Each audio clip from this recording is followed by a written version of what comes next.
राम जी को गाली दो, कृष्ण जी को अरे तुम्हारे गाली देने से ना तो वो लठ लेकर के तुम्हारे पीछे आ रहे, बस तुम ये सोच रहे हो कि हमें एक सोने की गद्दी मिल जाए जिससे हमें 4 गार्ड मिल जाए और हमें रोजी रोटी मिल जाए। धर्म तो अति व्यक्तिगत और कठोर विषय होता है। धर्म तो मेरा मन है, जैसे प्रेम होता है, मेरा व्यक्तिगत मन है, मेरा आपसे प्रेम है, मेरा आपसे प्रेम नहीं है। मुझे मूंग की दाल पसंद है, मुझे मूंग की दाल, आपको मूंग की दाल पसंद नहीं, तो ऐसा ही धर्म है।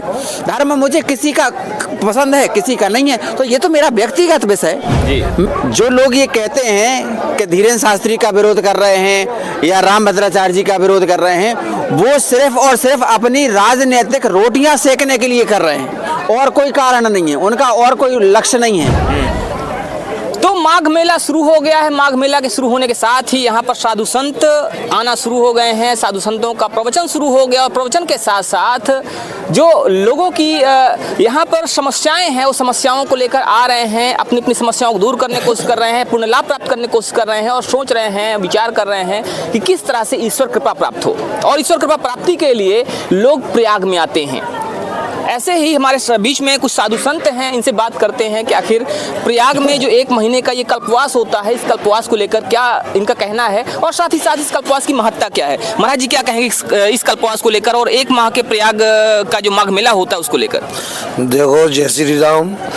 महंत प्रेम भूषण दास, मैं वदरवास जिला शिवपुरी से आया हूँ और मैं यही कहूँगा कि यहाँ बहुत कुछ हो रहा है और बहुत कुछ होना बाकी है, पर जो हमारे परम प्रिय श्री श्री 1008 श्री पुरुषोत्तम दास जी महाराज जो है अखंड अन्न क्षेत्र लगाते हैं। इससे जो भूखे लोग रहते हैं, जो इस गंगा जी के किनारे दर्शन करने आते हैं, इनके पास कोई व्यवस्था नहीं होती, तो महाराज जी का मैं ये अन्न क्षेत्र देख के बहुत प्रभावित होता हूँ और बहुत आनंदित होता हूँ। और हर वर्ष ऐसा करते हैं महाराज जी। अयोध्या से उन है और बड़े महाराज जी के वो चेले हैं और उनका अन्न क्षेत्र मुझे सबसे प्रिय काम जो अयोध्या इसमें जो प्रयागराज में जमता है उनका वो अन्न क्षेत्र, और इसमें सभी लोगों को बढ़ चढ़कर सहयोग भी करना चाहिए महाराज जी का। बहुत बहुत धन्यवाद। महाराज जी, अगर सनातन की बात की जाए, देखा यह जाता है कि सनातन हमेशा दूसरों के लिए काम करता है, परोपकार के लिए काम करता है। अभी यह क्षेत्र चल रहा है, लोगों को मुफ्त भोजन कराया जा रहा है, लेकिन उसके बावजूद आजकल देखा जा रहा है राजनीति में सनातन के विघटन की बातें हो रही हैं, सनातन को एक तरह से खंडित करने की बात की जा रही है, सनातन को छिन्न भिन्न करने तक की कोशिशें हो रही हैं। पूरी दुनिया लगी हुई है इस पर, क्या कहेंगे इस पर? देखो, सनातन तो कभी छिन्न हो ही नहीं सकता। सनातन का जो लेख है, जो हमारे जैसे पंडाओं के पास कई 20-20 पीढ़ियों का लेख है, सनातन धर्म जो है वो आदि अनादि है, ये कभी समाप्त होने वाला नहीं है। हाँ, हम में ही कुछ कमी रह गई है, जो जाति पाति में बटे हुए हैं, जात पात की करो विदाई, हम सब हिंदू भाई भाई, हम सबको एक होना है और हम सबको एक होकर के रहना है, और सनातन धर्म था, है और रहेगा। जय श्री राम। जाति पाति की करो विदाई, हम सब हिंदू भाई भाई, ये नारा धीरेन्द्र शास्त्री जी ने दिया था जब उन्होंने भी यात्रा निकाली थी। इसके पहले भी उन्होंने यात्रा निकाली थी और कुछ लोग उनका विरोध कर रहे हैं। कहाँ तक आपको लगता है कि चीज उचित है? देखिए, सूर्य के ऊपर थूकने वालों को ये पता नहीं है कि पलट के थूक उन्हीं के चेहरे पर गिरने वाला है। सूर्य को हम कितना भी कहें कि अरे ये अंधकार है, तो ऐसा नहीं हो सकता है। जो लोग ये कहते हैं कि धीरेन्द्र शास्त्री का विरोध कर रहे हैं या राम भद्राचार्य जी का विरोध कर रहे हैं, वो सिर्फ और सिर्फ अपनी राजनीतिक रोटियां सेकने के लिए कर रहे हैं, और कोई कारण नहीं है उनका, और कोई लक्ष्य नहीं है। अगर आपको राजनीति करना है तो इंसान के स्वास्थ्य पर करो। कितना आपको विपक्ष से लड़ना है, आप करोड़ लड़ाई करो कि भाई इस मरीज को इलाज नहीं मिला, आप करोड़ लड़ाई के इस मरीज को घर नहीं मिला, आप करोड़ लड़ाई के इस व्यक्ति को कपड़े नहीं मिले, आप करोड़ लड़ाई के इस व्यक्ति को भोजन नहीं मिला। इन बातों पर लड़ाई करना है, करो। धर्म तो अति व्यक्तिगत और कठोर विषय होता है। धर्म तो मेरा मन है, जैसे प्रेम होता है, मेरा व्यक्तिगत मन है, मेरा आपसे प्रेम है, मेरा आपसे प्रेम नहीं है। मुझे मूंग की दाल पसंद है, मुझे मूंग की दाल, आपको मूंग की दाल पसंद नहीं, तो ऐसा ही धर्म है। धर्म मुझे किसी का पसंद है, किसी का नहीं है, तो ये तो मेरा व्यक्तिगत विषय है। मैं धर्म का नाम लेकर के किसी का अपमान क्यों करूं? और ये जो करते हैं वो सिर्फ और सिर्फ अपना खुद का ही बुरा कर रहे हैं। जैसे प्राचीन काल में देवताओं ने कहा कि भगवान महाराज हम तो आपकी अर्चना सेवा करके हम आपको प्राप्त कर लेंगे। तो राक्षस भी पीछे खड़े थे लाइन में, बोले महाराज हमसे तो होए भजन नहीं, तामस देहा, हमारा ये तामसिक शरीर है, इससे तो अब हमारा भजन नहीं होगा, तो हम आपको कैसे पद प्राप्त करेंगे। तो भगवान ने कहा कि तुम भी प्राप्त कर सकते हो। तो बोले कैसे, बोले तुम हमसे बैर करो। तो बोले बैर करने से आप प्राप्त हो जाएंगे, बिल्कुल हाँ। तो हिरण्याक्ष, हिरण्यकश्यपु, रावण ये सब उदाहरण है। तो वही हिरण्याक्ष, हिरण्यकश्यपु, रावण आज भी हैं और वो बैर कर करके अपना नाम बढ़ाना चाहते हैं कि हम प्राप्त कर लें। तो महाराज जी ने एक बड़ा सीधा सा कटाक्ष कर दिया है कि जो आज ये विरोध कर रहे हैं, जो भगवान का विरोध कर रहे हैं, ये वही वंशज हैं जो पहले हिरण्याक्ष हुआ करते थे, हिरण्यकश्यप हुआ करते थे और राक्षस हुआ करते थे। उन्हें सिर्फ अपने आप को बढ़ाना है, वो भजन तो कर नहीं सकते। उन्होंने देख लिया कि इतने सारे पब्लिक भजन कर रही है, उसमें तो हम जा नहीं सकते क्योंकि ये कलयुग का प्रभाव है। मदिरा में और अनैतिक कार्यों में तो मन लगता है, तो उसी प्रवृत्ति के वो तामसिक प्रवृत्तियां हैं, तो उनसे भजन तो हो नहीं सकता। अब उन्हें अपने आप को बढ़ाना भी है, तो बढ़ाने के लिए क्या करेंगे, राम जी को गाली दो, कृष्ण जी को अरे तुम्हारे गाली देने से ना तो वो लठ लेकर के तुम्हारे पीछे आ रहे, बस तुम ये सोच रहे हो कि हमें एक सोने की गद्दी मिल जाए जिससे हमें 4 गार्ड मिल जाए और हमें रोजी रोटी मिल जाए। तो महाराज जी एक बड़ा ज्वलंत मुद्दा है इस समय का, देखा ये जा रहा है कि बहुत सारे, चाहे मीडिया हाउस की बात करें, चाहे हम बात करें बहुत सारे राजनीतिज्ञों की, तो ये लोग कर क्या रहे हैं कि जो सनातन धर्म में 4 वर्ण हुआ करते थे, ब्राह्मण, क्षत्रिय, वैश्य, शूद्र, और उसमें शूद्रों की बात उन्होंने दलितों के साथ जोड़ दी है। और कहा यह जा रहा है, कहीं ना कहीं वो दिखाने की कोशिश कर रहे हैं कि जो आजकल दलित हैं, जिनको दलित कहा जा रहा है, वही शूद्र हैं।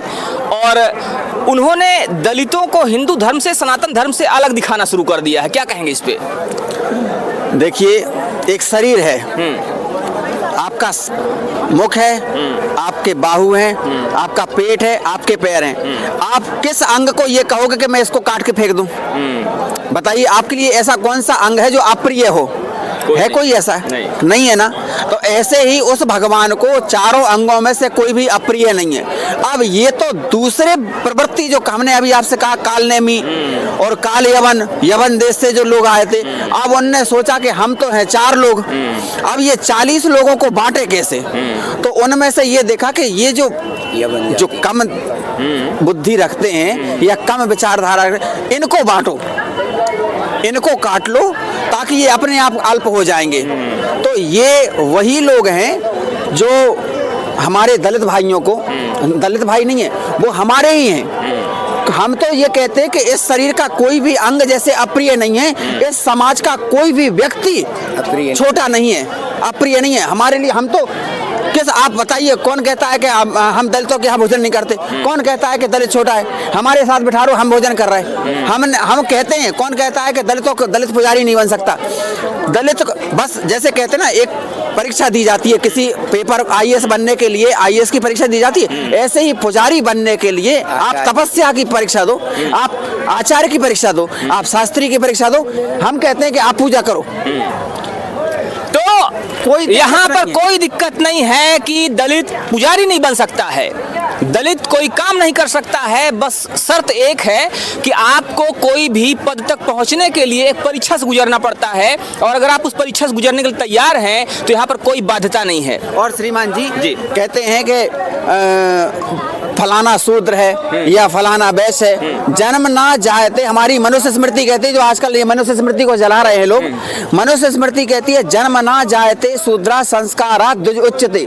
जन्म से सभी शूद्र हैं, अपने अपने संस्कारों से हर व्यक्ति ब्राह्मण, क्षत्रिय, वैश्य, शूद्र बन सकता है। बताओ, मैं ब्राह्मण हूँ, मैं सुबह अपनी दाढ़ी बनाऊं, मैं नाई हो गया। बिल्कुल। मैंने अपने कपड़े धोए, मैं धोबी हो गया।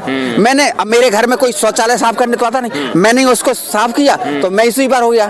तो चारों वर्ण मेरे अंदर, और मैं नहा धो करके पूजा करने मंदिर में से गया तो मैं ही ब्राह्मण हो गया। अच्छा, कर्म और जाति की बातें आती हैं और बड़ा विरोध हो रहा है, बड़ा इस समय एक द्वंद्व मचा हुआ है। लोगों ने आज की जो जाति है ना, उसको मतलब आज के समाज को जाति से जोड़कर देख लिया है। और मनुस्मृति का विरोध शायद इसीलिए हो रहा है क्योंकि मनुस्मृति में ब्राह्मण, क्षत्रिय, वैश्य और शूद्र की बात की गई है। तो आप जातियों को जाति से, ये मतलब जो आज का समाज है उसको जाति से जोड़कर देखते हैं या कर्म से जोड़कर देखते हैं? मनुस्मृति क्या कहती है? मनुस्मृति कहती है कि चारों वर्ण जो हैं, ब्राह्मण, क्षत्रिय, वैश्य, शूद्र, ये चारों वर्ण हैं, ना कि जाति। अगर ये 4 जातियां होती तो जातियां तो खन्ना भी है, मल्होत्रा भी है, पाठक भी हैं, ब्राह्मण भी हैं, नाई भी हैं, कितनी सारी जातियां हैं। अब मुझे तो उनकी गिनती भी याद नहीं, इतनी सारी जातियां हैं। तो ये जातियां किसने बनाई? जो ऊंचे पद पर बैठना चाहते हैं उनने ये जातियों में डिवाइड किया है। बाकी 4 वर्णों का सिर्फ कर्म के अनुसार उनको विभाजित किया। जैसे मैं पूजा कर रहा हूं तो मुझे एक ब्राह्मण नाम दे दिया, आप पत्रकारिता कर रहे हैं आपको पत्रकार नाम दे दिया। अब आप नेताओं ने पत्रकार एक जाति डिवाइड कर दी कि आप एक अलग समुदाय के हो गए, आप बाल काट रहे हो आप एक अलग समुदाय के हो गए। तो उन्होंने अपने वोट बैंक के लिए, अपनी कुर्सी को बचाने के लिए हमें 1000 को 5-5 में बांटा। सिर्फ यही कारण है और कोई कारण नहीं है। बाकी हमारा तो जातियों में बांटने की कोशिश सिर्फ इसलिए हुई ताकि अपने वोट की राजनीति को, राजनीतिक रोटी को सेंका जा सके। वोट के चक्कर में लोगों को बांटा गया, वोट चक्कर में कहीं ना कहीं लोगों के अंदर एक भ्रम पैदा किया गया जिससे कि उनको बांट के अपने फायदे को लिया जा सके। श्रीमान जी, मेरा एक निवेदन है देश के सभी राजनेताओं से, विनम्र प्रार्थना है इस कुंभ नगरी प्रयागराज से, राजनीति अपवित्र नहीं थी। अगर राजनीति अपवित्र होती तो भगवान राम कभी लक्ष्मण जी से नहीं कहते कि जाओ राजनीति सीख करके आओ। भगवान राम स्वयं कभी राजनीति नहीं करते अगर राजनीति अपवित्र होती। राजनीति का मतलब ही सेवा होता है। समस्त देशवासी, देश के नेताओं से मेरी विनम्र प्रार्थना है कि आप मनुष्यों के, जो जनता जनार्दन है, उनकी सुख सुविधाओं पर लड़ो। अगर एक पार्टी नहीं कर रही तो दूसरी पार्टी, विपक्ष का काम है कि उससे करवाओ वो काम।